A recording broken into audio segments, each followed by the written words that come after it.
Hello everyone, welcome to my channel fashion fix. আজ আমি তোমাদের সাথে নিয়ে চলে এসেছি একটা ব্রাকার টপ ব্লাউজ। তো চলো শুরু করা যাক। প্রথমে আমি লেন্থ নিয়ে নিচ্ছি 15 ইঞ্চ, উপরের দিকে 6.5 ইঞ্চ একটা মার্ক করে নিচ্ছি এবং একই জায়গায় বসিয়ে 3 ইঞ্চ একটা মার্ক করে নিচ্ছি।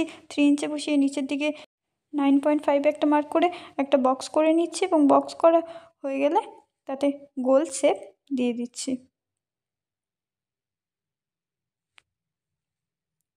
এবার 6.5 ইঞ্চে বসিয়ে নিচের দিকে 6.5 ইঞ্চ করে একটা বক্স করে নিচ্ছি এবং সেটাতেও গোল শেপ দিয়ে দিচ্ছি। এবার চেস্টের মেজারমেন্টটা করে নিচ্ছি। চেস্টের মেজারমেন্ট আমি 8.5 ইঞ্চ এবং 2 ইঞ্চ এক্সট্রা নিয়ে নিচ্ছি এবং নিচের দিকে আমি 7.5 ইঞ্চ এবং 2 ইঞ্চ এক্সট্রা নিয়ে নেব। মেজারমেন্টগুলো মিলিয়ে নিচ্ছি একটু তিরছেভাবে। ব্যাক পার্টটা আমার হয়ে গেছে। এবার আমি ফ্রন্ট পার্টটা মেজারমেন্ট করে মার্ক করে নিচ্ছি। প্রথমে আমি 8 ইঞ্চে একটা মার্ক করে নিচ্ছি। 8 ইঞ্চ মার্ক করে সেটা একটু গোল শেপ দিয়ে নেব। এবার আমি উপরের দিকে 3 ইঞ্চ একটা মার্ক করে গোল শেপ দিয়ে আমি ওই 8 ইঞ্চের মার্কে মিলিয়ে নেব। আবার আমি 8 ইঞ্চ নিয়ে একটা লম্বা লাইন ড্র করে নিচ্ছি।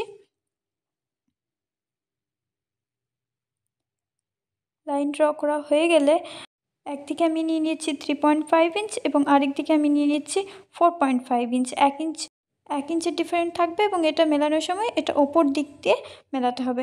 এবং তারপরেরটা আমি ব্যাক পার্টটা নিচের দিকে এর মেজারমেন্টটা নিয়ে নিচ্ছি এবং ওই মেজারমেন্টে একটা লম্বা লাইন ড্র করে নিচ্ছি।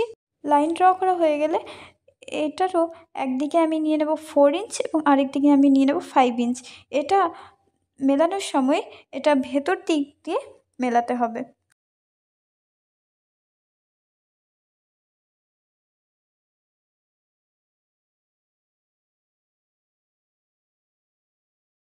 ইঞ্চ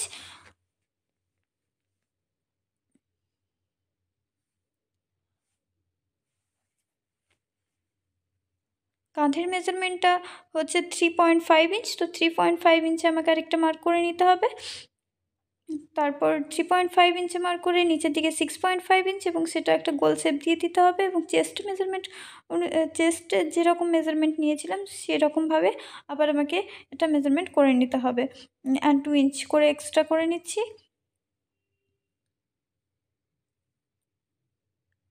সব মেজারমেন্টগুলো মিলিয়ে এবার আমি কাট করে নেব। সব কিছু আমি কাট করে নিয়েছি। তো এবার যেই পার্টটা আমি এক্ষুনি কাট করলাম সেই পার্টটাই বসিয়ে 5.5-এ বসিয়ে একটা মার্ক করে নিতে হবে এবং সেই মার্কে সাইডে 1.5 ইঞ্চ একটা মার্ক করে গোল শেপ দিয়ে দিতে হবে। আমি এবার কাট করে নিচ্ছি গোল শেপটা।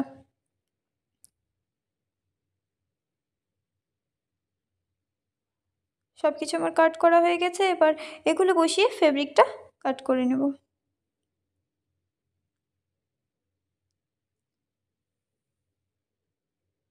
তো আমার কাট করা কমপ্লিট। আমি যেরকমভাবে সব মেজারমেন্টগুলো একবারে করে তারপর কাট করেছি, এরকমভাবে তোমরাও করবে, তাহলে ফেব্রিক শর্ট পড়বে না।